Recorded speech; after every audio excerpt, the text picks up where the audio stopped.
ప్రభువైన యేసుక్రీస్తు నామంలో మీ అందరికీ హృదయపూర్వకమైన వందనాలు తెలియజేస్తున్నాను. దేవుని మహాకృపను బట్టి ఈరోజు అందరం ఇలా మందిరంలో సమకూర్చబడి దేవుని వాక్యంలో ఎదగడానికి దేవుడు ఎంతో సహాయం చేశాడు. అందును బట్టి ప్రభువుని కనపరుస్తున్నాను. ఒక విషయాన్ని మీ అందరికీ జ్ఞాపకం చేస్తున్నా. అదేంటి అనంటే, రక్షణ పొందిన విశ్వాసులందరూ కూడా ఎదగాలి అంటే, లేదా నూతనంగా దేవుని సన్నిధికి వచ్చేటువంటి ప్రతి వ్యక్తి కూడా దేవుని వాక్యాన్ని అపేక్షించాలి, అంటే కోరుకోవాలి. ఎలా కోరుకోవాలి అనంటే, ఒక చంటి బిడ్డ తల్లి పాల కోసం ఎలా అయితే పరితపిస్తాడో ఆ విధంగా దేవుని పట్ల, దేవుని వాక్యం పట్ల, దేవుని సన్నిధి పట్ల మనకు అలాంటి అపేక్ష అనేది ఉంటే మన విశ్వాస జీవితంలో ఎదుగుతామనే విషయాన్ని గుర్తించాలి. సో ఈరోజు దేవుని యొక్క వాక్యాన్ని కొంతసేపు నేను మీకు జ్ఞాపకం చేయాలని ఆశపడతా ఉన్నానండి. బైబిల్ గ్రంథంలో అందరికీ తెలిసినటువంటి సుపరిచితమైనటువంటి వాక్యాన్ని మీకు జ్ఞాపకం చేస్తున్నాను. చూడండి, బైబిల్ గ్రంథంలో నుండి మొదటి సమూయేలు గ్రంథము 16వ అధ్యాయము 12వ వచనము. అతడు వానిని పిలువనంపించి లోపలికి తోడుకుని వచ్చెను. అతడు ఎర్రని వాడును, చక్కని నేత్రములు గలవాడును, చూచుటకు సుందరమైన వాడునై ఉండెను. అతడు రాగానే, నేను కోరుకున్నవాడు ఇతడే, నీవు లేచి వానిని అభిషేకించుమని యెహోవా సెలవీయగా.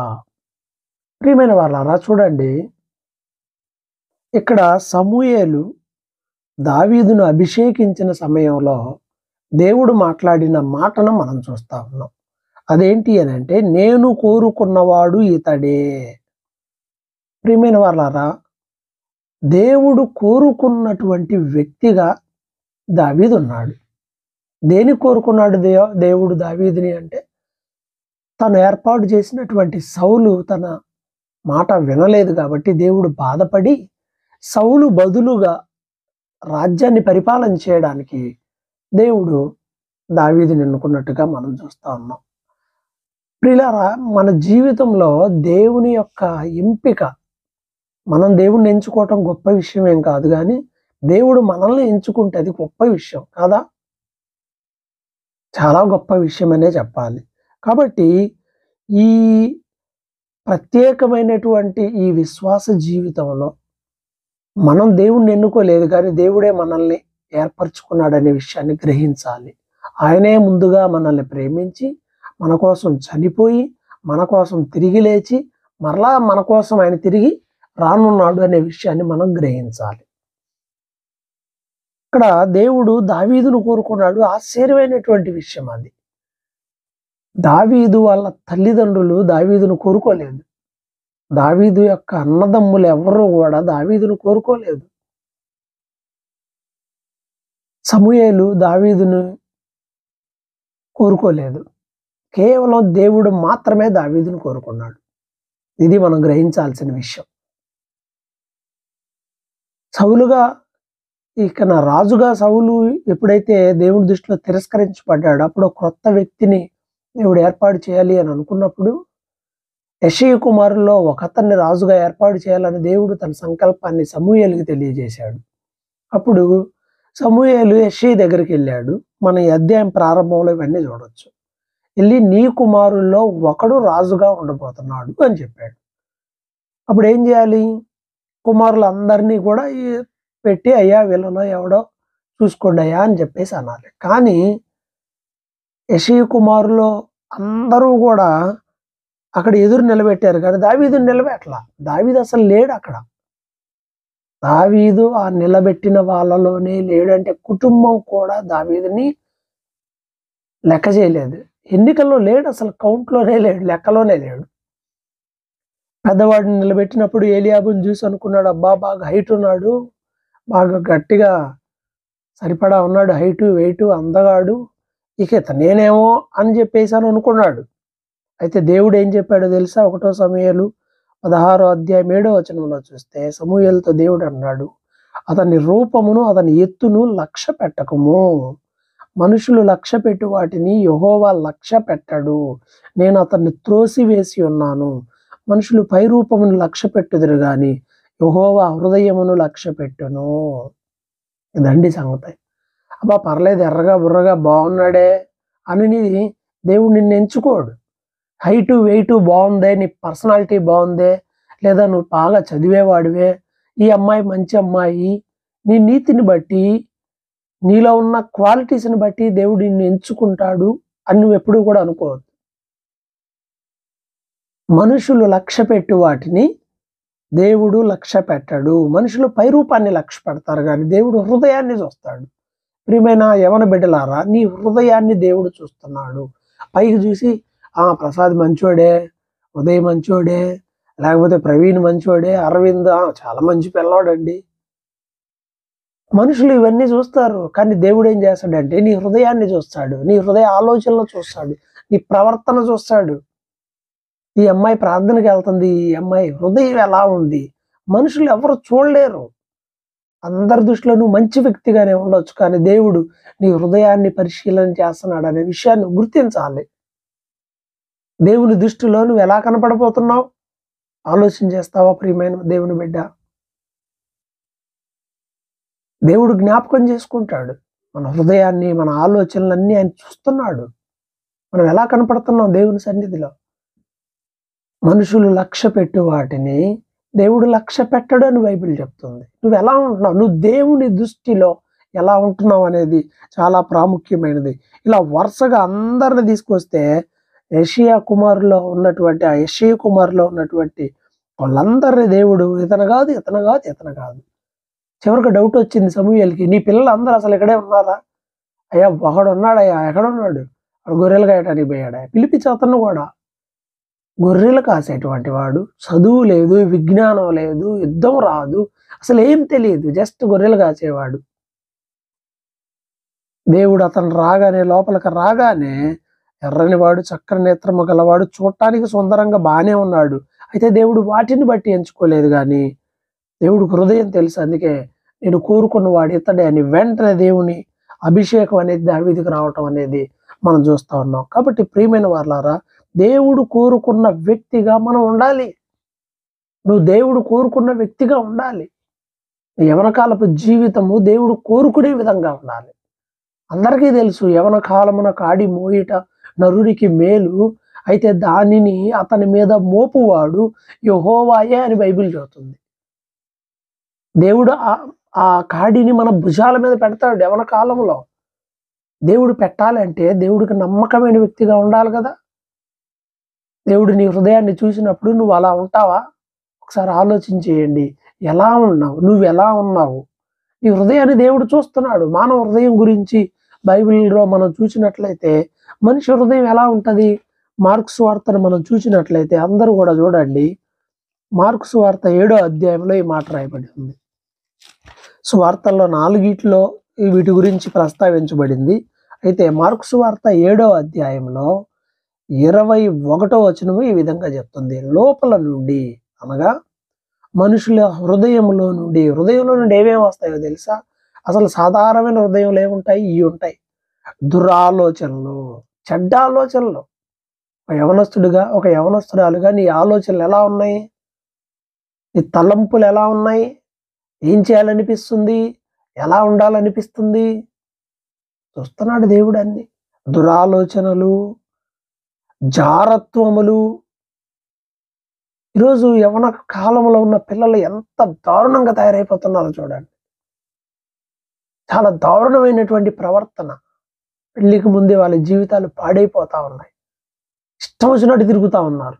అబ్బాయిలు, అమ్మాయిలు ఏది క్వైట్ కామన్ అనుకుంటున్నారు. అది కామంతో చేసే పని అనుకోవట్లా, కామన్ అనుకుంటున్నారు. జారత్వాలు. సాయంత్రం అయితే ఆ రోడ్ల మీద నిలబడేవాళ్ళు, వచ్చే వాళ్ళని పోయే వాళ్ళని చూడటానికి నిలబడేటువంటి వాళ్ళు. చాలా దారుణమైనటువంటి జారత్వపు క్రియలు సమాజంలో కనిపిస్తున్నాయి. ఇది సహజంగా జరిగేటువంటివి.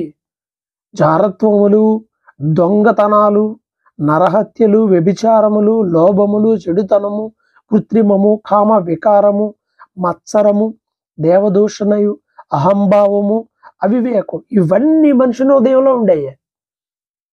ఒకవేళ నీ హృదయంలో ఇవి కూడా ఉంటే ప్రభు సన్నిధిలోకి వెళ్ళి ప్రార్థన చేసుకో. ఒకప్పుడు నా హృదయంలో ఇవన్నీ ఉండేవి, దేవుని సిలువ దగ్గరకు వచ్చినప్పుడు అవన్నీ కూడా పోయినాయి. దేవుడు హృదయాన్ని మార్చేసేస్తాడు. అంటాడు కదా, మీకు నూతనమైన హృదయాన్ని ఇస్తాను అని అంటాడు. దేవుడు మారుస్తాడు. అప్పుడు మన హృదయంలో నుండి ఇవి రావు.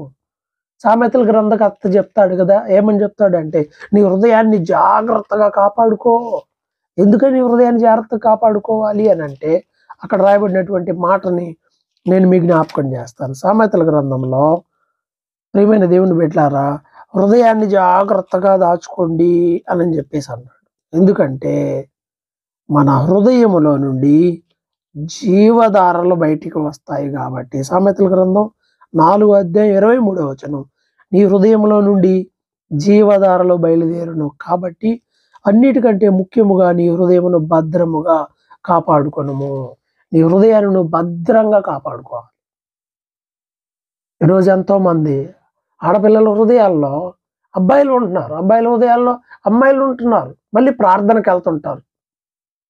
నీ హృదయంలో ఎవరున్నారు? నీ హృదయంలో ఏముంది?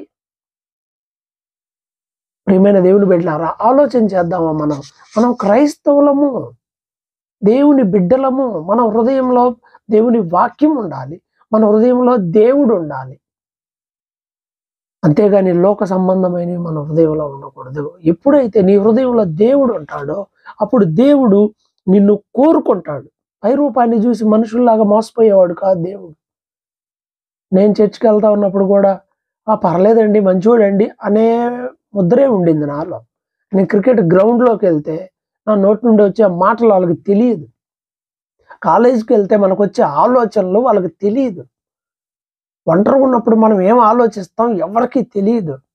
మనుషులు ఎవరికి ఏం తెలియదు, కానీ దేవునికి తెలుసు. ఎక్కడ మోసం చేస్తున్నామో మనుషులకు తెలియదు. బయట సెంటర్కి వెళ్ళి మనం ఎలా ఉంటున్నామో ఎవరికి తెలియదు, కానీ దేవునికి తెలుసు. ప్రియమైన దేవుని బిడ్డలారా, అన్నీ దేవునికి తెలుసు. అందుకే మన హృదయాన్ని జాగ్రత్తగా కాపాడుకోవాలి. మన హృదయాన్ని దేవుడు చూస్తున్నాడు కాబట్టి మన హృదయాన్ని దేవునికి అర్పించాలి. మన హృదయంలో దేవునికి స్థలం ఇవ్వాలి. నీ హృదయంలో దేవునికి స్థలం ఇస్తే నువ్వు ప్రార్థన చేసుకుంటావు, బైబిల్ చదువుతావు, దేవుని సన్నిధిలో ఎదుగుతావు. మరి ఎలా ఉంది నీ హృదయం? ఎలా ఉంది ఒకసారి ఆలోచన చేసుకుందామా? దావీదు హృదయం ఎలా ఉంది అని అంటే, ఒక్క మాటలో దావీదు గురించి ప్రభువే అంటాడు కదా, దావీదు నా హృదయానుసారుడు అంటాడు. ఎంటైర్ ఆయన జీవితంలో ఆయన చేసిన ఒక పొరపాటు తప్ప మిగతా అన్ని విషయాలు. దావీదు ఎలాంటి వాడంటే, దేవుని హృదయం ఎలా ఉంటుందో అలా జీవించాడు దావీదు. అలా జీవించాడు. మన యవన కాలపు జీవితాలని దేవుని కోసం దావీదులాగా మనం జీవించాలి, ఒక్క విషయంలో తప్ప. ఒకసారి ఆలోచన చేస్తే దావీదు జీవితంలో ఎలా దేవుని పట్ల అతని ఫీలింగ్ ఎలా ఉండేదో తెలుసా? మనం ఇదే 1 సమూయేలు గ్రంథం చూసినట్లయితే, అభిషేకం అయిపోతుంది, అతను రాజుగా అభిషేకించబడ్డాడు. అభిషేకించబడిన తర్వాత ఒక రోజున యుద్ధం జరుగుతుంది. ఇశ్రాయేలీలకి ఫిలిస్తీన్లకి యుద్ధం జరుగుతున్న సమయంలో అక్కడ వాళ్ళ అన్నలకి ఆహారం ఇవ్వడానికి దావీదు వెళ్ళాడు. దావీదు వెళ్ళినప్పుడు అక్కడ ఫిలిస్తీన్లో నుండి ఒక్కడే వచ్చాడు. అందరికి తెలిసి స్టోరీ, గొలియాతుతో యుద్ధము. అందరు ఎందుకు యుద్ధం చేయటం, అందరు ఎందుకు చనిపోవటం, గొడవ అంత ఎందుకు, మీలో ఒకడు రండి నేను ఒకడిని వస్తానని చెప్పి వాళ్ళు ఏం చేశారంటే బలవంతుడైనటువంటి గొలియాతుని పంపించారు. మీలో కూడా ఎవరైనా ఒక్కళ్ళే రండి, ఇంక అందరూ వద్దు, ఒక్కళ్ళే గట్టిగా పోట్లాడుకుందాం, ఎవడు ఓడిపోతే వాళ్ళ రాజ్యం ఓడిపోయేటట్టు. అలాంటి గొలియాతు అరుస్తుంటే ఎవ్వరూ మాట్లాడట్లా, మౌనంగా ఉంటున్నారు. రాజు ఆఫర్ ఇచ్చాడు, కుమార్తెనిచ్చి పెళ్లి చేస్తాను, రాజ్యంలో ఒక గొప్ప స్థానం ఇస్తాను అని చెప్పి. అయినా కానీ ఎవడు ముందుకు రావట్లేదు. ఎందుకంటే ముందుకు వెళ్తే పచ్చడైపోతారు. గొలియాతు అంతటితో ఆకుండా దేవుని తిట్టడం మొదలు పెట్టాడు. అయినా కానీ ఎవరు మాట్లాడట్లా. ఈ మాటలు దావీదు విన్నాడు. 1 సమూయేలు గ్రంథం 17వ అధ్యాయంలో చూసినట్లయితే అందరూ భయపడి పారిపోతున్నాడు. 25వ వచనం చూడండి. 1 సమూయేలు 17:25. ఇశ్రాయేలీలో ఒకడు వచ్చుచున్న ఆ మనిషిని చూచితిరే, నిజముగా ఇశ్రాయేలీని తిరస్కరించుటకై వాళ్ళు బయలుదేరుచున్నాడు అని మొత్తం ఆ డేటా అంతా చెప్పి 26వ వచనంలో అంటాడు దావీదు, జీవము గల దేవుని సైన్యములను తిరస్కరించుటకు ఈ సున్నతి లేని ఫిలిస్తీయుడు ఎంతటి వాడు, వానిని చంపి ఈరోజు ఈ నిందను తొలగిస్తా. రాజు కూతురు కోసం, రాజ్యం కోసం చేయలే దావీదు ఈ పని. జీవము గల దేవుని తిరస్కరిస్తున్నాడు, వాడి సంగతి తేలుస్తా. దావీదుకు యుద్ధం వచ్చా? దావీదుకు తెలుసా? కత్తి అంత కూడా ఉండడు, వాడి కత్తి అంత ఎత్తు కూడా ఉండడు దావీదు. కానీ దావీదులో ఒక ఫీలింగ్ ఏంటి అని అంటే, ఇతడు దేవుణ్ణి అంటానికి అసలు వీడు ఎవడం? ఆత్మ సంబంధమైన పౌరుషం. కాలంలో పౌరుషం ఉందా? ఉంటది, అందరిలో ఉంటది. పౌరుషం ఉండి ఇంట్లో అన్నం ఎన్నిసార్లు తినకుండా మానేసావు, పౌరుషం ఉండి. పౌరుషం ఉండి ప్రార్థన ఎన్నిసార్లు మానేసావు. పౌరుషం ఉండి ఎన్నిసార్లు ఇంట్లో బజార్లోకి వెళ్ళి బయటే పడుకున్నావు. పౌరుషం అంతా ఈ ఇంట్లో వాళ్ళ మీదో, ఇంకో వాళ్ళ మీద, వీళ్ళ మీద చూపించడం కాదు. పౌరుషం అంటే అది కాదు. పౌరుషం గలవారై ఉండమని బైబిల్ చెప్తుంది. పౌరుషం అంటే ఈ కాదు, అలిగి పడుకోవటం కాదమ్మా. కోరింది కొనిపించలేదని, ఆ డ్రెస్ కొనిపించలేదని, బంగారం కొనిపించలేదని అలిగి పడుకొని ఆడటం, అది పౌరుషం కాదు. మనోళ్ళు పంతం, అబ్బో అబ్బాయికి ఎంత పంతం, అమ్మాయికి ఎంత పంతం, ఇవన్నీ పనికిరాని అన్ని. దేవుని పట్ల పౌరుషం కలిగి ఉన్నాడు. వీడెవడు అసలు దేవుణ్ణి అంటానికి అని చెప్పి దావీదు కోపం వచ్చేసి వెళ్ళి రాస్తూ అంటాడు, నేను వెళ్ళి పోరాడతాను. సరే వెళ్ళి పోరాడతావు కదా అని మొత్తం అన్ని తగిలిస్తే, తలకి బాడీకి అన్ని యుద్ధాయుధాలు అన్ని తగిలిస్తే, ఇవన్నిటితో ఇతను యుద్ధం చేయలేకపోయాడు. ప్రియమైన వాళ్ళారా, మన జీవితంలో మనం యుద్ధం చేసేటప్పుడు మనకు కావాల్సింది ఇవన్నీ కాదు. అవన్నీ పెడితే దావీదు యుద్ధంలోకి వెళ్ళలేకపోయాడు. అవన్నీ అలవాట్లు లేవు అతనికి. ఇవన్నీ ఈ తలకి, కాళ్ళకి, చేతులకి మొత్తం యుద్ధానికి వెళ్ళేటప్పుడు సర్వాంగ కవచం అంటారే, మొత్తం అన్నీ ఉంటాయి. దెబ్బ తగలకుండా అన్నిటికీ కాపుదల ఉంటుంది. కానీ వాటన్నిటితో అతడు యుద్ధం చేయలేకపోయాడు. ఈ లోకంలో మనుషులు కూడా చాలా చదువుతుంటారు, కోపం తగ్గాలంటే ఇలా ఉండాలి, కుర్రోళ్ళు అలా ఉండాలి, విజయానికి ఇన్ని మెట్లు. ఇవన్నీ పిచ్చి పిచ్చి పుస్తకాలు కాదు, నువ్వు చదవాల్సింది బైబిల్, దేవుని వాక్యం. అది నిన్ను విజయానికి దారితీస్తుంది. నీ లైఫ్ సక్సెస్ అవ్వాలి అంటే నువ్వు దేవుని సన్నిధిలో ఉండాలి. ఏయో చేస్తే కుదరదు. అవన్నీ తీసి అవతల పడేసాడు. చక్కగా 5 రాళ్ళు ఏరుకున్నాడు. ఇక వడిసల్లా తీసుకొని వెళ్ళిపోయాడు. దేవుని సహాయంతో. అబ్బాయి ఎట్లా వెళ్తావు, నువ్వు ఎలా చేయిస్తావు చెప్తున్నాడు. ఇదిగో అయ్యా, నేను గొర్రెలు కాసేటప్పుడు ఎలుగుబంటి వచ్చింది, నేను గొర్రెని తప్పించాను గొర్రెని. అడవిలోకి వెళ్ళినప్పుడు సింహమే వచ్చింది, దాని నోట్ల నుండి నేను తప్పించేశాను. నా దేవుడు నాకు అప్పుడు సహాయం చేశాడు, ఇప్పుడు కూడా నా దేవుడు నాకు సహాయం చేస్తాడనే ఒక ధైర్యం దావీదులో ఉంది. అవును, నీ ధైర్యం దేన్ని బట్టి?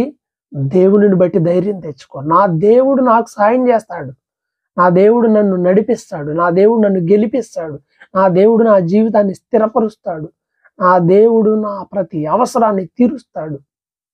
దేవుని మీద ధైర్యం పెట్టుకో, దేవుని మీద ఆధారపడు. మనుషుల మాటలు కాదు, లోక సంబంధమైనవి కాదు, నువ్వు దేవుని మీద ఆధారపడితే ఖచ్చితంగా దేవుడు నీ జీవితంలో అద్భుతం చేస్తాడు. దావీదు దేవుని మీద ఆధారపడి యుద్ధానికి వెళ్ళాడు. మనందరం చూస్తాం యుద్ధంలో ఎలాంటి గొప్ప విజయం. కత్తులు కడార్లు ఏమీ లేవు, కానీ అతడు జయించాడు. యుద్ధము యెహోవాదే, దేవుడు చూసుకుంటాడని చెప్పేసి దూకేశాడు. దేవుని సహాయంతో అతను యుద్ధంలో జయం పొందాడు. మనకి యవనకాల జీవితంలో మనకు వచ్చే ఈ శోధనని, వీటన్నిటిని జయించాలంటే అది మన చేత కాదు, నీ చేత కాదు, నీ తలంపుల్లోంచి నువ్వు బయటికి రాలేవు. మన వల్ల కాదు. వద్దనుకుంటాం, మరలా దాని వైపే వెళ్తావు. వద్దనుకుంటాం, మరలా దాని వైపే, లోకం వైపే. వద్దనుకున్నా మరలా లోకం వైపు వెళ్ళిపోతా ఉంటది మనసు. మనం ఏం చేయాలంటే జాగ్రత్తగా ఉండాల్సినటువంటి అవసరం ఉంది. మనం జయించాల్సిన శత్రువు ఉన్నాడు. నీ శత్రువు ఎవరో తెలుసుకో ముందు. ఇక్కడ దావీదుకు శత్రువు గొలియాతు. మరి నీకు శత్రువు ఎవరో తెలుసా? నీ లోపల శరీరానుసారమైన మనసు ఉంటదే, అదే నీకు శత్రువు. గలతీ పత్రికలో 5వ అధ్యాయంలో మనం చూసినట్లయితే, గలతీ 5వ అధ్యాయం చూడండి 19వ వచనం. ఎలయనగా శరీర కార్యములు స్పష్టమై ఉన్నవి. ఇందాక హృదయంలో ఏమున్నాయో అవి ఏముంటాయి ఇక్కడ కూడా. ఈ శరీరంలో నుండి అవే బయటకు వస్తూ ఉంటాయి. నువ్వు వాటితో పోరాడాలి. మన శరీరంలోనే దేవుని వాక్యానికి విరోధమైనవి ఎన్నో ఉంటాయి. మనం ఏం చేయాలి అంటే వాటితో పోరాడాల్సిన వాళ్ళమై ఉంటాం. జయించాలి అంటే దేవుని సహాయం కావాలి. లోక సంబంధమైన అన్నీ ఉంటాయి, మనం జయించాలి. చూడండి, బైబిల్లో నుండి యోహాను రాసిన పత్రిక నేను మీకు జ్ఞాపకం చేస్తాను. ఒకసారి బైబిల్ గ్రంథంలో చూడండి అందరూ. యోహాను రాసిన మొదటి పత్రిక 2వ అధ్యాయంలో పరిశుద్ధుడైన దేవుడు యవనస్తులకు రాసినటువంటి ఒక మాట చూపిస్తాను. 13వ వచనం. యోహాను రాసిన మొదటి పత్రిక 2వ అధ్యాయం 13వ వచనం చదవండి. యవనస్తులారా, మీరు దుష్టుని జయించి ఉన్నారు గనక మీకు రాయిచున్నాను. చూసారా? అదే 14లో కూడా అంటాడు, యవనస్తులారా మీరు బలవంతులు, దేవుని వాక్యం మీ యందు నిలుచుచున్నది, మీరు దుష్టుని జయించి ఉన్నారు గనక మీకు రాయిచున్నాను. తెలుసా, నువ్వు బలవంతుడివి, బలహీనుడు కాదు, నువ్వు బలహీనురాలు కాదు. దేవుడు మనకు తోడుగా ఉన్నాడు, మనం బలవంతులు. పౌలు గారు అంటారు కదా, నన్ను బలపరచువాని యందు నేను సమస్తము చేయగలను.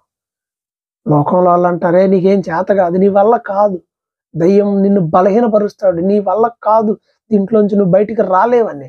కానీ దేవుడు అంటున్నాడు, బలం ఇస్తాను అంటున్నాడు, నీకు జయమిస్తాను అంటున్నాడు. మనం జయించాలి. మరి దుష్టుణ్ణి జయించి ఉన్నారు అని వాక్యం చెప్తాను. జయించావా దుష్టుణ్ణి, లేకపోతే నువ్వే పడిపోతున్నావా? దావీదు జయించాడు, వెళ్ళి గొల్లియాతు తల నరికి కత్తికి ఎత్తి పట్టి చూపించాడు, జయము కేకలు వేశాడు, జయపు ఆర్తనాదాలు, జయనాదాలు, జయము జయం అనుకుంటూ వచ్చేసారు. నీ జీవితంలో జయం ఉందా ప్రియమైన దేవుని బిడ్డ? ప్రార్థనకు వస్తున్నావు, ఆలోచనలో జయం ఉందా? లోకంపై జయం ఉందా? మన శత్రువు అపవాది, వాడిపై నీకు జయం ఉండాలి. లోక సంబంధమైన వాటిపై నీకు జయం ఉండాలి. లోకం అక్కడే కింది వచనంలో రాయబడింది చూడండి. యోహాను రాసిన మొదటి పత్రిక 2వ అధ్యాయం 15వ వచనంలో, ఈ లోకమునైనను లోకములో ఉన్న వాటినైనను ప్రేమింపకుడి, ఎవడైనా లోకమును ప్రేమించిన ఎడల తండ్రి ప్రేమ వానిలో ఉండదు. ఇది అందరికీ దేవుని మాట ఏంటంటే, లోకాన్ని, లోకంలో ఉన్న వాటిని ప్రేమించొద్దు. ఒకవేళ నువ్వు ఈ లోకం నుంచి గుబుక్కుని ఈరోజు వెళ్ళిపోతున్నావు, ఈ లోకం నుంచి వేరే లోకానికి వెళ్ళిపోతున్నావు అనుకో, ఏం తీసుకెళ్తా ఉంటావు? ఇండియా నుంచి నేను మరలా యూకే వచ్చేటప్పుడు నేను లండన్లో అడుగు పెట్టాలనుకున్నప్పుడు, నేను తీసుకెళ్ళాలంటే నాకు ఇష్టమైనవి చాలా ఉన్నాయి, నేను అన్నీ తెచ్చుకోలేకపోయానే. నాకు ఇష్టమైన పుస్తకాలు అన్నీ ఉన్నాయి, అవి అక్కడే వదిలేసి వచ్చాను. మనం అన్నీ తీసుకుని వెళ్ళలేము. మనతో పాటు వచ్చేది ఏంటి? అసలు ఊరు మారుతున్నాం లేదా ఏరియా మారుతున్నాం అంటే అది వేరు. అసలు లోకమే మారిపోతున్నాం అంటే ఏం తీసుకెళ్ళిపోతావు చెప్పండి? మీరు ఏం తీసుకెళ్తారు? మీ మనసు దేని మీద ఉంటుంది? ఏమీ రావు, అన్నీ వదిలిపెట్టి తల్లి గర్భం నుండి ఎలా వచ్చామో అలా వెళ్ళిపోవటం, ఏమి లేదు, ఏమి రావు. మరి ఎందుకు లోకం మీద ప్రేమ? ఎందుకు ఇంకా బంగారం మీద మోజు, డబ్బు మీద ఎందుకు అంత మోజు? ఈ మాయలో పడిపోతున్నామేమో, జాగ్రత్త ప్రియమైన దేవుని బిడ్డలారా. లోకాన్ని ప్రేమిస్తారు కొంతమంది, ఇల్లుని ప్రేమిస్తారు. ఏమైపోద్దు నీ బంగారు ప్యాలెస్కి? అమ్మో ఇంట్లో అండి ఎవరు లేరండి, అందుకే నేను ప్రార్థనకు రాలేదండి. రేపు నీ ఇంట్లో కూడా పెట్టరు, తీసుకెళ్ళాడా చంద్రమామ కొడ్డుని పెడతారు, లేదా బోటు మీద పెట్టి చేస్తారు. దేవుణ్ణి ప్రేమించటం నేర్చుకో. లోకమునైనను లోకంలో ఉన్న వాటినైనను ప్రేమించు. లోక ప్రేమ ఎక్కువైపోతుంది, లోక సంబంధమైన వాటి మీద ప్రేమ ఎక్కువైపోతుంది. ఏంటి లోక ప్రేమ అంటే ఏంటి? లోకాన్ని ప్రేమించడం అంటే ఏంటి? ఇక్కడ చూసినట్లయితే ఆ కింది వచనంలోనే ఉంది, లోకములో ఉన్నదంతయు అనగా శరీరాశయు, నేత్రాశయు, జీవపుడంబమును తండ్రి వలన పుట్టినవి కావు అనే మాటలు ఇక్కడ మనం చూస్తున్నాం. ఏంటి అంటే ఇవన్నీ లోక ఆశలు అని బైబిల్ చెబుతూ ఉంది. లోక ఆశలు, లోక ఆశలు, శరీరాశ, నేత్రాశ, జీవపుడంబం, ఈ మూడింటిని మనం జయించాలి. జయించారా? శరీరాశల్ని జయించారా? శరీరం కోరికలు ఎన్నో ఉంటాయి యవ్వన కాలంలో, వాటిని జయించాలి. ఉపవాసం ఉండి ప్రార్థన చేస్తే నీకు జయం వస్తుంది. యేసు ప్రభు కూడా బాప్తిసం పొందిన వెంటనే 40 దినాలు ఎందుకని ఉపవాసం ఉన్నాడు? 40 రోజుల వరకు ఫార్మాలిటీ ప్రార్థనలు చేసుకోవాలి. ఆయన జయించడం కోసం, శక్తిని పొందుకోవటం కోసం ప్రార్థన చేశాడు. నీ జీవితంలో నీకు జయం కావాలంటే నువ్వు మోకరించి ప్రార్థన చేయాలి, నువ్వు ఉపవాసం ఉండి ప్రార్థన చేయాలి. శక్తి కోసం ప్రార్థన చేస్తున్నావా? ఉపవాస ప్రార్థనకు రమ్మంటే రారు. ఎవరి కోసం? నీ కోసమే. ఎవరి కోసం నువ్వు రావాల్సిన అవసరంలా. నీ కోసం నువ్వే ఉపవాసం ఉండి దేవుని సన్నిధిలో వాక్యం విని నువ్వు ప్రార్థన చేసుకో. నీకెందుకు ఇంకొకరితో? వాళ్ళు రావట్లేదని ఇల్లు రావట్లేదని వాళ్ళు. రేపు నరకానికి వెళ్ళేది ఎవరు? ప్రియమైన వారలారా, ఉపవాసం ఉండు, ప్రార్థించు, నీ యవనకాలపు జీవితాన్ని ప్రభు సన్నిధిలో దేవుని శక్తి కోసం కనిపెట్టు. జయించాల్సినవి ఉన్నాయి కదా, వాటి కొరకు ప్రార్థన చేస్తున్నావు. మరి ఆలోచనలు, తలంపులు, క్రియలు ఎన్ని ఉన్నాయి, శరీర ఆశలు. ఈ శరీరం దేవుని వాక్యానికి విరోధంగా ఎన్ని కోరుకుంటా ఉంటుంది. వాటిని జయించాలి కదా. నీ బలహీనతలన్నీ పక్కన వాళ్ళు చెబితే మనల్ని అసలు కనీసం సరిగ్గా పలకరిస్తారా? మన బలహీనతలు ప్రభువుకు చెప్పుకోవాలి. ప్రభువా, ఎన్నోరు బలహీనతలో ఉంది, ఈ ఆలోచనలు నా వల్ల కావటం లేదు, నేను ఎంత అనుకున్నా ఇది వద్దనుకుంటున్నాను, మరలా అటే వెళ్ళిపోతున్నాను. ఈ శరీర బలహీనతలు ఏవైతే ఉన్నాయో వాటన్నిటిని దేవుని దగ్గర తీసుకెళ్ళండి, ప్రభు సహాయం చేస్తాడు. శరీర ఆశలు అలా ఉండాలి, వెళ్ళి ఇవి అవి అమ్మో చెప్పలేం. వాటిని దాటాలి అంటే ఇక్కడ దేవుడే మనకు సాయం చేయగలడు. దేవుని సన్నిధిలో కనిపెట్టాలి, దేవుడు సాయం చేస్తాడు తప్పకుండా. శరీరాశయు, అలాగే నేత్రాశ. ఈ కళ్ళు దేన్ని చూసి టెంప్ట్ అవుతున్నాయి? ఆ రోజు అవ్వమ్మ ఆ పండును చూసినప్పుడు చాలా బ్యూటిఫుల్గా ఉంది, టెంప్ట్ అయిపోయింది. సాతాను మాటలు విని టెంప్ట్ అయిపోయి వద్దన్న పనే చేసింది. టెంప్ట్ అయిపోతున్నారు ఈరోజు యవనస్తులు. దేనికి టెంప్ట్ అయిపోతున్నావు? దేంట్లో శోధించబడుతున్నావు? నేత్రాశ చూడటం వల్లే కదా. ఇంటికి వెళ్ళి ఆ టీవీ ఒకటి ఎదురేసుకొని దాన్నే తెల్లవారుజులు అయ్యే పెట్టుకొని చూస్తూ ఉంటారు. శోధించబడవా? ఆ డ్రెస్సులు, ఆ చీరలు, ఆ సీరియల్లో లాగా, ఆ సినిమాలో లాగా, వాళ్ళలాగా వీళ్ళలాగా అవడం లేదా? పొద్దుగులే లెగిస్తే ఇప్పుడు టీవీ కన్నా భయంకరమైనది వచ్చింది, మొబైల్ వచ్చింది. ఇక పొద్దుగు లెగిస్తే ఫేస్బుక్ల్లో, ఇన్స్టాగ్రామ్లో, యూట్యూబుల్లో, వాట్సాప్ల్లో, చాటింగుల్లో చచ్చిపోతుంది నీ ఆత్మీయ జీవితం. జాగ్రత్త. అసలు అంత అవసరమా? ఫేస్బుక్కి దూరంగా ఉండండి. ఏమన్నా వ్యాపారమా? నేను ఈ మధ్యకాలంలో నా ఫేస్బుక్ అకౌంట్స్ దాదాపు అన్ని క్లియర్ చేసి పడేసాను, మొత్తం డీయాక్టివేట్ చేసేసుకున్నాను. ఏమన్నా రూపాయి వచ్చిద్దా దాంట్లో? నీకేమన్నా యూట్యూబ్ పొద్దుగులు చూసి నీకేమన్నా వచ్చిద్దా? ఏమన్నా?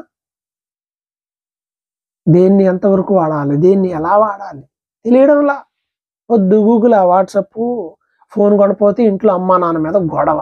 అందరు నా ఫ్రెండ్స్ అందరు ఆ ఫోన్ వాడుతున్నారు, ఈ ఫోన్ వాడుతున్నారు. నాకు అసలు ఉండేది కదా, నేను సిమ్ కార్డు ఒకటి కొనుక్కునేవాడిని, కొన్నాను. డిగ్రీ అయిపోయిన తర్వాత అది కూడా ఒక బైబిల్ క్విజ్లో ఫస్ట్ ర్యాంక్ వస్తే ఆ వచ్చిన డబ్బులతో సిమ్ కార్డు కొనుక్కున్నా. 1 year ఇన్కమింగ్, అవుట్ గోయింగ్ కూడా లేదు, ఇన్కమింగ్. వెస్లీకి చిన్న డబ్బా ఫోన్ ఉంటే మరి వాళ్ళ నాన్న ఎంప్లాయీ కాబట్టి కొనిపించి ఇచ్చాడు. నోకియా డబ్బా ఫోన్ ఇస్తే ఆడు రాత్రి చర్చిలో పడుకోవడానికి వస్తే రాత్రి ఆడికి ఎట్లా ఏ ఫోన్లు రావు కాబట్టి ఆ సిమ్ తీసేసి నా సిమ్ వేసుకొని రాత్రిపూట ఆఫర్ ఉండేది. అప్పుడు మనం వాళ్ళతో బిలీవర్స్తో ఫ్రెండ్స్తో మాట్లాడాలనుకుంటే ఆ నెంబర్తో మాట్లాడారు. ఉదయాన్నే లేచి వెళ్ళిపోయేవాడు, వెళ్ళేలోపు మాట్లాడుకోవాలి. ఇంకంతే. ఈరోజు అన్లిమిటెడ్లు వచ్చేసినాయి. ఇక పొద్దుగులు మాట్లాడిందే. మనుషులు బిజీ అయిపోతున్నారు. ఫేస్బుక్, వాట్సప్, ఇన్స్టాగ్రాము, ఇంకా ఏంటి ఎక్స్ అంట, ఎక్స్, వై, జెడ్, ఇవన్నీ మన టైం ఎంత నాశనం చేస్తున్నాయో తెలుసా? అనవసరంగా సోషల్ మీడియాలోకి రావద్దు. అసలు నీ ఆత్మీయ జీవితం పాడైపోద్ది. ప్రయోజనం ఉంటే ఓకే, అది ఏమన్నా వ్యాపారమా ఓకే, నీకు ఏమన్నా రూపాయి వస్తుందా పనే ఓకే, కానీ అనవసరంగా దాంట్లోకి వెళ్ళిపోతే మాత్రం చాలా ప్రమాదం. నేత్రాశ. అంతమంది ఈరోజు బైబిల్ చదవమంటే అంతసేపు చదవరు, అంతసేపు ఏదన్నా మంచి వీడియో చూడమంటే చూడరు, కానీ ఫోన్కు మాత్రం అసలు అదుపే ఉండదు, చూస్తూనే ఉంటారు. మరి అదేందో నాకు అర్థం కాదు. అప్పుడే అయిపోయిందా అన్నట్టుకుంటుంది. నీ సమయాన్ని సైతానుడు దొంగిలిస్తున్నాడు తెలుసా? నేత్రాశ, జీవపు డంబం. మనిషి అధికారం వైపు, డబ్బు వైపు, లోకంలో అందరూ నన్ను గొప్ప అనాలి, నన్ను పొగడాలి, ఇలాంటి శోధనలు కూడా ఉన్నాయి. వాటిని నువ్వు జయించాలి. జయిస్తున్నావా? యవన కాలంలో చాలా మంది ఘనత కోరుకుంటారు. నన్ను మెచ్చుకుంటే బాగుండు, నన్ను గణపరిస్తే బాగుండు. నువ్వు యవన కాలంలోనే ప్రాముఖ్యతకి కొంచెం దూరంగా ఉండు. నిన్ను గుర్తించాల్సింది దేవుడు. దావీదును వాళ్ళ నాన్న గుర్తించాడా? సమూయేలు గుర్తించాడా? వాళ్ళ బ్రదర్స్ గుర్తించారా? ఎవడన్నా గుర్తించాడా? ఎవడు గుర్తించలా. ఈ గొర్రెలు కాసుకుంటున్నాడు, కానీ దేవుడు గుర్తించాడు, అందుకే రాజుని చేసేసాడు. దేవుడు నిన్ను గుర్తిస్తే ఉన్నతమైన స్థాయిలోకి వెళ్ళిపోతావు. సమాజం నిన్ను గుర్తించకపోవచ్చు, కానీ దేవుడు గుర్తిస్తే ఒక ఉన్నతమైన స్థలంలో దేవుడు నిన్ను నిలబెడతాడు. దేవుని గుర్తింపును కోరుకోండి.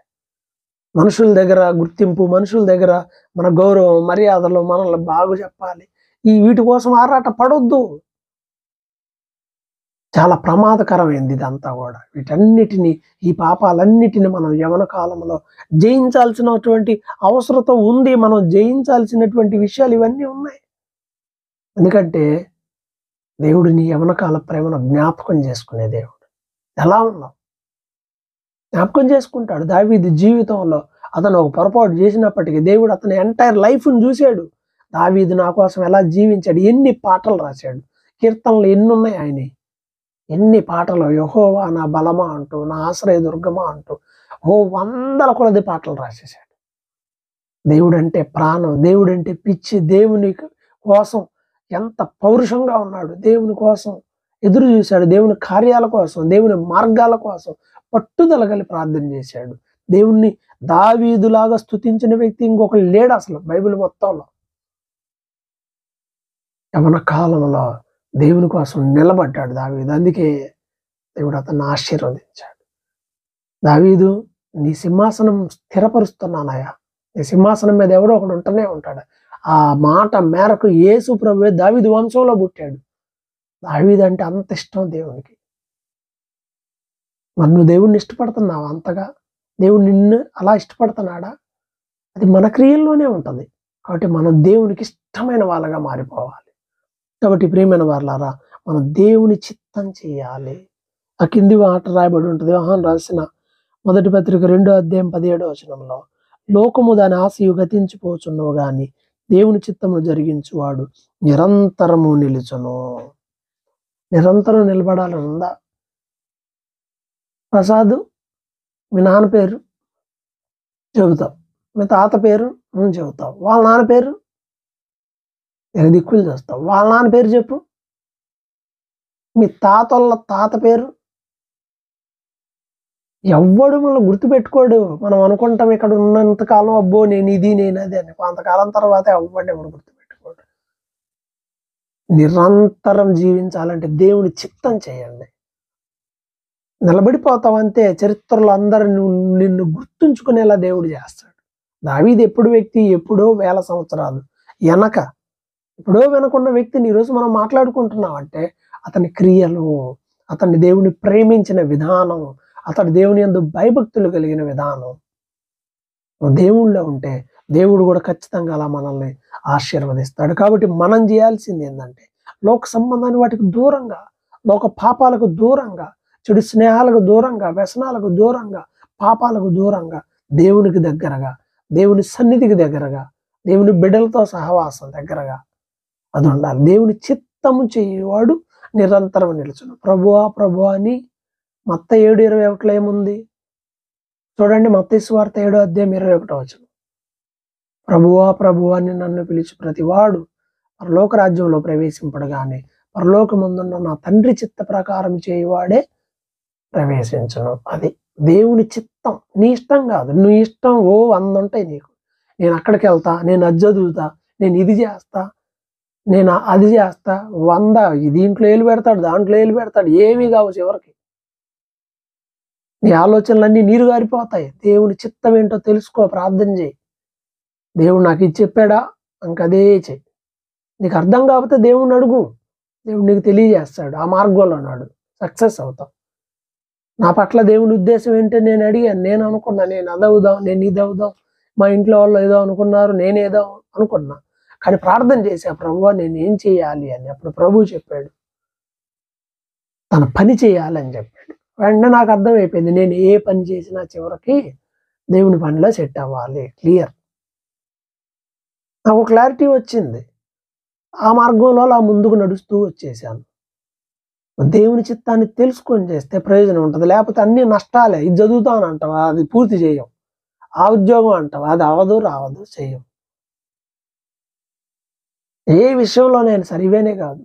దేవుని చిత్తం తెలుసుకోండి. దేవుడు మాట్లాడతాడు నీతో, నడిపింపిస్తాడు. కాబట్టి ఖచ్చితంగా దేవుని చిత్తం చేసినట్లయితే అప్పుడు మనం దావీదుని స్థిరపరిచిన దేవుడు నిన్ను నన్ను కూడా స్థిరపరుస్తాడు. మనల్ని స్థిరపరుస్తాడు. ఎప్పుడు ఆయన చిత్తంలో ఉంటే. యవన కాలంలో చపలత్వం ఉంటుంది. అటు తిరుగుతారు ఇటు తిరుగుతారు. ఏది పడితే అది. అది బాగుందంట అది చేద్దాం, ఇది బాగుందంట అది చేద్దాం. పరిగెత్తొద్దు, అవకాశాల వైపు పరిగెత్తొద్దు. దేవుడి దగ్గరికి వెళ్ళండి. దేవుడు ఏం చెప్తాడో అది చేయండి. అదే ప్రాముఖ్యమైనటువంటిదిగా మనం గ్రహించాల్సినటువంటి వారమై ఉన్నాం. లోక సంబంధమైన వ్యర్థమైన వాటిలోకి వెళ్తే ప్రయోజనం ఏమీ ఉండదు. మనం జయించాలి. జయించాలంటే ఎట్లా చెప్పాను కదా, మన వల్ల కాదు. జయ జీవితం దేవుడిస్తాడు. జయ జీవితం దేవుడిస్తాడు. యవనస్తులందరికీ ఒకటే జ్ఞాపకం చేస్తున్నా, మీ పని మీరు చేసుకోండి. దేవుని సన్నిధిలోనికి రండి. ఇప్పుడు మీరున్న స్థలం మామూలు స్థలం కాదు. దేవుని పరిశుద్ధమైన అగ్ని నిలిచిన స్థలం అది. దేవుడు ఉన్నాడు అక్కడ. ఆయన కనుదృష్టి ఉంది. చక్కగా మందిరంలో ఉండి ప్రార్థన చేసుకోండి. దేవుని సన్నిధిలో ఎదగండి. రండి రండి రండి రండి అని అంటే మీకు వాల్యూ అర్థం కావట్లా. ఎవరి కోసం నువ్వు భక్తి చేయాల్సిన అవసరంలా. నేను దేవుని సన్నిధిలో ఎదిగాను, దేవుని మందిరంలో పెరిగాను. అందుకే లోకంలో పాపాలకు దూరంగా ఉండగలిగాను. దేవునికి దగ్గరగా ఉండి దేవుని సన్నిధిలో ఉన్నాడు కాబట్టి సమూయేలు దేవుని స్వరాన్ని విన్నాడు. తర్వాత కుదరదు. వెస్లీని వచ్చి రోజు పడుకోయే మందిరంలో అంటే ఇప్పుడు పడుకుంటాడా? ఆయన ఆవరణములో ఒక్క దినం గడుపుట 1000 దినముల కంటే శ్రేష్టం. తర్వాత అవకాశం ఉండదు. మనకు సమయం ఉండగానే చక్కగా దేవుని సన్నిధిలో గడపండి. ప్రార్థన చేసుకోండి. దేవుని వాక్యం చదవండి. మీ సబ్జెక్ట్స్ చదువుకోండి. ప్రార్థనలో గడపండి. దేవుని సన్నిధిలో ఉండండి. ఇప్పుడు దేవుడు నిన్ను ఆశీర్వదిస్తాడు. ఇది ఎవరి కోసం కాదు, నీ కోసం నువ్వు చేయాలి. అంతేగానా ఏముందిలే అక్కడికి వెళ్తే ఏముంది. దేవుని సన్నిధిలో ఆశీర్వాదాలు ఉన్నాయి. మీ ఇంట్లో మా ఇంట్లో ఏమి లేవు. దేవుని సన్నిధిలో ఉంటాయి ఆశీర్వాదాలు. అవి గ్రహించాలి. ప్రతి ఒక్కరు గ్రహించాలి. గ్రహించి దేవుని సన్నిధిలో ఎదగడం నేర్చుకోవాలి. జయ జీవితం కొరకు ప్రార్థించడం నేర్చుకోవాలి. కాలంలో తిరస్కరించే స్వభావం ఉంటుంది ఎక్కువ. ఆయనకేం తెలుసు, మనకే తెలుసు. అవి తగ్గించుకోండి. నేర్చుకోవాలి. ఒకవేళ నీకన్నా గణేష్ ఎక్కువ చదవలేదేమో, ఒకవేళ నీకన్నా వెస్లీకి పెద్ద ఏం తెలియదేమో, కానీ దేవునికి అన్నీ తెలుసు. వాళ్ళకి దేవుడు ఇచ్చేది ఆత్మీయ జ్ఞానం. ఈ లోక సంబంధమైన జ్ఞానం నీకున్నది. ఆత్మీయ జ్ఞానం కావాలి. కాబట్టి ప్రియమైన వారలారా, మనం దేవుని సన్నిధిలో ప్రార్థించాలి. మన హృదయాన్ని దేవుని మీద పెట్టాలి. మన యవ్వన కాలపు జీవితాన్ని దేవునికి అర్పించాలి. ఇర్మియా గ్రంథంలో మాట చూపిస్తాను చూడండి. ఇర్మియా గ్రంథం 2వ అధ్యాయంలో ఇశ్రాయేలీయులను ఉద్దేశించి దేవుడు అంటాడు. ఇశ్రాయేలీయులను ఉద్దేశించి, ఒక పర్సన్ కాదు అక్కడ. ఇశ్రాయేలీయులను ఉద్దేశించి ఏమంటున్నాడో తెలుసా? ఇర్మియా గ్రంథము 2వ అధ్యాయము 2వ వచనంలో చివరి భాగాన్ని మధ్య భాగంలో చదువుతున్నాను. స్టార్టింగ్ నుండి చూద్దాంలే. మరి యెహోవాకు నాకు ప్రత్యక్షమై ఇలాగ సెలవిచ్చెను, నువ్వు వెళ్ళి యెరూషలేము నివాసుల చెవులలో ఈ సమాచారం ప్రకటింపము. యెహోవా సెలవిచ్చినదేమనగా, నీవు అరణ్యంలోను విత్తనములు వేయదగని దేశంలోను నన్ను వెంబడించుచు నీ యవన కాలంలో నీవు చూపిన అనురాగమును, నీ వైవాహిక ప్రేమను నేను జ్ఞాపకం చేసుకొనుచున్నాను. అది నీ యవన కాలపు ప్రేమను నేను జ్ఞాపకం చేసుకుంటున్నాను అన్నాడు. నీ యవన కాలపు జీవితం దేవుడు జ్ఞాపకం చేసుకుంటాడు ఒకరోజు. యవన కాలంలో నువ్వు వేసిన పునాది మీదే నీ జీవితం ఆధారపడి ఉంటుంది. నువ్వు యవనుడివై ఉన్నప్పుడు నీ ఇష్టం వచ్చినట్టుగా తిరిగితే, యవనస్తురాలుగా ఉన్నప్పుడు నాకు ఆయన నచ్చాడులే అంటే ఇంక తర్వాత ఉంటుంది దాని ఫలితం. వీటి మీద వాటి మీదే లోక సంబంధమైన వాటి మీద ఉంటే రేపటి రోజు నువ్వు తల మీద చేతులు పెట్టుకొని ఏడుస్తావు. నీ యవన కాలపు ప్రేమను నేను జ్ఞాపకం చేసుకుంటున్నాను అని అంటున్నాడు. అంటే ఎలా ఉండాలి యవన కాలంలో? నువ్వు ఇప్పుడు యవన కాలంలో మంచి స్టాండర్డ్స్ వేసుకుంటే రేపు నీ ఫ్యూచర్ దాని మీద ఆధారపడి ఉంటుంది. దేవుడు ఆశీర్వదిస్తాడు. నీ యవన కాలంలో నువ్వు దేవుణ్ణి తెలుసుకోకుండా, యవన కాలంలో నీ జీవితాన్ని ఆయనకు ప్రతిష్ఠించకుండా, యవన కాలంలో నీ ఇష్టం వచ్చినట్టుగా నువ్వు జీవిస్తే ఆ తర్వాత చేసేది ఏమి లేదు. కాబట్టి ప్రియమైన వారలారా, మన యవ్వన కాలపు జీవితాన్ని యేసుకు సమర్పించాలి. బైబిల్ చదువుదాం, ప్రార్థన చేద్దాం, దేవుని చిత్తం ఏందో తెలుసుకొని అందులో నడవాలి. దేవుని చిత్తం ఎలా తెలుస్తుంది? ఫేస్బుక్లో, యూట్యూబ్లో తెలియదు. యవనస్తులకు మీకు జాగ్రత్త చెప్తున్నా వినండి. ఫేస్బుక్లో, యూట్యూబ్లో వచ్చే అవి కాదు వింటాం, అవి మానేయండి. బైబిల్ చదివి నువ్వు బైబిల్లో ఏం చెప్పబడిందో అది తెలుసుకో. స్థానిక సంఘంలో ఏం చెప్తున్నారో అది విను శ్రద్ధగా. ఆయన అట్టన్నాడండి, ఈయన ఎట్ట చెబుతున్నాడండి, ఈ చెత్త అంతా తీసి అవతల పడేసేయండి. లోబడి ఉండండి. స్థానికంగా ఉన్న సేవకులకి లోబడి ఉండండి. లోబడి ఉండేవాళ్ళం, అందుకే ఈరోజు ఇలా సంతోషంగా ఉండగలుగుతున్నాం. యవన కాలంలో పరిచర్య నేర్పించారు మాకు మందిరంలో. ఏ పని చెప్పినా చేసేవాళ్ళం.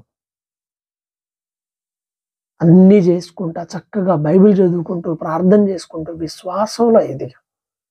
యవన కాల ప్రేమ దేవునికే. యవన కాలం దేవుని మార్గంలో నడిచాం. సంతోషంగా ఉండగలుగుతాం. నీ జీవితం యొక్క పునాది యవన కాలంలో దేవుని మార్గంలో పర్ఫెక్ట్గా వేసుకోగలిగితే నీ లైఫ్ బాగుంటుంది. ఆ తర్వాత నీ లైఫ్ బాగుంటుంది. అలా కాకుండా యవన కాలంలో ఇష్టానుసారంగా ఉంటే ఆ తర్వాత నీ జీవితం అత్యంత దారుణంగా ఉంటుంది. కాబట్టి ప్రియమైన వారలారా, యవన కాలంలో మనం ఏం చేయాలంటే జయ జీవితం కొరకై ప్రభు సన్నిధిలో ప్రార్థన చేయాలి. బైబిల్ చదవాలి, ప్రార్థన, దేవుని వాక్యం తెలుసుకోవడం, ఇవి మనకి బలం. యేసు ప్రభు శోధనలు ఎలా జయించాడు? వాక్యం ద్వారా, ప్రార్థన ద్వారా, అంతే. ఇంక వేరే ఏమి లేదు. ప్రార్థన ఉందా? తగిన ప్రార్థన ఉందా? కొంచెం చిన్న ఉద్యోగం వస్తే ఆదివారం ఆరాధనకు రావు. కొంచెం దేవుడు ఆశీర్వదిస్తే శనివారం ఉపవాసం ఉండవు. ఏం భక్తిదో నాకు అర్థం కాదు. యవ్వన కాలంలో మీరు ఇప్పుడే తొలగిపోతే రేపు ఇక అడ్రస్ కూడా ఉండరు, గల్లంత అయిపోతారు. మీకోసం మీరు భక్తి చేసుకోండి, ఎవరి కోసం చేయని అవసరం. చదువుతున్నావా? బైబిల్ పూర్తయిందా? పోయిన సంవత్సరం మరలా సంవత్సరం మారింది. బైబిల్ పూర్తయిందా అమ్మా? సహోదరుడా, బైబిల్ పూర్తయిందా? ఆలోచన చేయండి. ఏం ప్రార్థన చేస్తున్నావు? ఏం వాక్యం చదువుతున్నావు? నువ్వు జయించాలి. జయ జీవితం ఎలా వస్తుంది? ప్రార్థన ద్వారా వస్తుంది, వాక్యం ద్వారా వస్తుంది. బైబిల్ గ్రంథంలో ఇంకో మాట చూపిస్తాను చివరిగా. యోహాను రాసినటువంటి పత్రికలోనే మొదటి పత్రిక 4వ అధ్యాయము 4వ వచనం ఈ విధంగా చెప్తుంది. యోహాను రాసిన మొదటి పత్రిక 4వ అధ్యాయము 4వ వచనంలో ఈ జయ జీవితాన్ని గురించి ఇక్కడ ఒక మంచి మాట రాయబడింది. యోహాను రాసిన పత్రిక 5వ అధ్యాయం, యోహాను రాసిన మొదటి పత్రిక 5వ అధ్యాయం 4వ వచనం. దేవుని మూలముగా పుట్టిన వారందరూ లోకమును జయించుదురు, లోకమును జయించిన విజయము మన విశ్వాసమే. అబ్బా, విజయం ఎక్కడ నుండి వస్తుంది? విశ్వాసం ద్వారా వస్తుంది. లోకమును జయించిన ఈ విజయం ఏంటంటే విశ్వాసం. గొప్ప దేవుళ్ళ విశ్వాసం. నీ విశ్వాసం దేంట్లో? బైబిల్ చెప్తున్న మాట ఏంటి అని అంటే, లోకమును జయించిన విజయము మన విశ్వాసమే. అంత మాత్రమే కదా, కింది మాటలో రాయబడిన మాట ఏంటో తెలుసా? దేవుని మూలముగా పుట్టిన ప్రతి వాడు జయిస్తాడు. జయించావా? జయ జీవితం నీకు కావాలంటే ప్రభు దగ్గరికి వెళ్ళు. ఒంటరిగా ప్రభు దగ్గరికి వెళ్ళి నీ అవిధేయతలన్నీ ఒప్పుకొని వాటిని విడిచిపెట్టి నీ హృదయాంతరంగానే దేవునికి చెప్పు, ప్రభువా నా హృదయం ఇది. మనుషులు ఇలా అనుకుంటున్నారు కానీ నా హృదయం అలా లేదు ప్రభు అని యథార్థంగా నీ హృదయాన్ని దేవునికి తెలియజెప్పాలి. ఇర్మియా గ్రంథం 17వ అధ్యాయంలో రాయబడిన మాట ఏందో తెలుసా? 9వ వచనంలో, హృదయము అన్నిటికంటే మోసకరమైనది, అది ఘోరమైన వ్యాధి గలది, దానిని గ్రహింపగలవాడెవడు? ఇర్మియా గ్రంథం 17వ అధ్యాయంలో రాయబడినటువంటి మాట అండి. ఇర్మియా గ్రంథం 17వ అధ్యాయము 9వ వచనం. హృదయం అన్నిటికంటే మోసకరమైనది, ఘోరమైన వ్యాధి గలది. ఎవడో తెలుస్తుంది చెప్పు? హృదయం ఎవరు? వాళ్ళ అమ్మకన్నా తెలుస్తుందా? నా హృదయం పోని మా ఇంట్లో ఎవరికైనా తెలుస్తుందా? ఎవడి హృదయం ఎవడికి తెలియదు. హృదయమును అంతరంగమును పరిశీలించే ప్రభువుకు అన్నీ తెలుసు. కాబట్టి ప్రియమైన దేవుని బిడ్డలారా, యవన కాలంలో దేవుని సన్నిధికి వచ్చారు. సంతోషం. జయ జీవితం కావాలి, స్థిరపరచబడిన జీవితం కావాలి. దావీదు జీవితం చూడండి. దేవుని పట్ల అతనికి ఒక ప్రేమ ఉంది కాబట్టి అతడు దేవుడు అతన్ని దేవుడు వాడుకున్నాడు. పౌరుషం ఉంది దేవుని పట్ల, పట్టుదల కలిగి ప్రార్థన చేసేవాడు, దేవుణ్ణి బాగా స్తుతించాడు, వాక్యం బాగా తెలుసుకున్నాడు, దేవునికి ఇష్టమైన రీతిగా బ్రతికాడు. కాబట్టి మనం కూడా దేవునికి ఇష్టమైన రీతిగా బ్రతికితే దేవుడు ఆశీర్వదిస్తాడు. మన యవ్వన కాలపు జీవితాల్ని ప్రభువుకు సమర్పించుకోవాలి. నాతో పాటు చాలా మంది ఉన్నారు, మా స్నేహితులు చాలా మంది ఉన్నారు. టైం దొరికితే సినిమాకి వెళ్దాం, షికారుకి వెళ్దాం, అవి చేద్దాం, ఇవి చేద్దాం. ఏదో కొంతకాలం నేను నడిచాను అదే దారిలో, కానీ చాలా షార్ట్ టైంలో నేను మరలా వెంటనే టర్న్ అయిపోయాను. దేవుని యొక్క మాటను బట్టి, ఆయన దర్శనమును బట్టి, ఆయన వాక్యాన్ని బట్టి నేను నా పద్ధతులు మార్చుకున్నా. ఈ మోసకరమైన హృదయాన్ని ప్రభువు మార్చాడు. నామకార్థమైన భక్తి వద్దు. యవ్వన కాలంలో దేవుని కోసం నిలబడండి, దేవుని వాక్యాన్ని పట్టుకోనండి, దేవుని మీద ఆధారపడండి. దేవుడు మీకు ఖచ్చితంగా సహాయం చేస్తాడు. దావీదును ఒక గొప్ప యుద్ధ వీరునిగా చేశాడు, జయశాలిగా చేశాడు. దావీదు జీవితంలో యుద్ధంలో ఎక్కడ ఓటమే లేదు, ఎక్కడికి వెళ్ళినా జయము జయము జయము. ప్రార్థన చేసుకుని వెళ్తాడు, ఎక్కడికి వెళ్ళినా జయమే. నీ జీవితంలో జయం కావాలా, స్టడీస్లో జయం కావాలన్నా, విశ్వాస జీవితంలో జయం కావాలన్నా, ఏ విషయంలో నీకు జయం కావాలన్నా ప్రభు దగ్గరికి వెళ్తే, ఆయన సిలువ రక్తంలో కడగబడితే, విశ్వాసంతో వెళ్తే మనకు కూడా జయం వస్తుంది. ప్రభువును పక్కన పెడితే జయం రాదు. ఆయనకు విరోధముగా వేరుగా ఉండి ఏమీ చేయలేరని బైబిల్ చెబుతుంది. ఒకటి ప్రియమైన వాళ్ళారా, ప్రార్థన చేసుకుని దేవుని సన్నిధిలో, ప్రభువా నిజమేనయ్యా, నిన్ను పక్కన పెట్టేశాను, వాక్యాన్ని పక్కన పెట్టాను, ప్రార్థన పక్కన పెట్టాను, ఆరాధనలు పక్కన పెట్టాను, ఉపవాసాలు పక్కన పెట్టాను, అన్ని పక్కన పెట్టాను, అందుకే ఓడిపోయాను. ప్రభువా నువ్వు జయించావు, మరణాన్నే జయించిన వాడు, పునరుద్ధాన శక్తి గలవాడు, నాకు శక్తినివ్వు, నా జీవితాన్ని జయ జీవితంగా మార్చు ప్రభు అని నువ్వు ప్రార్థన చేస్తే ప్రభు సహాయం చేస్తాడు తప్పకుండా. దేవుడు మీకు జయ జీవితాన్ని అనుగ్రహించునుగాక. ఆమేన్. ప్రార్థన చేసుకుందాం. అందరూ కూడా ప్రార్థనలు గడపండి కొద్ది నిమిషాలు. అందరూ ప్రార్థన చేద్దాం. ప్రభు మిమ్మల్ని ఆశీర్వదించునుగాక.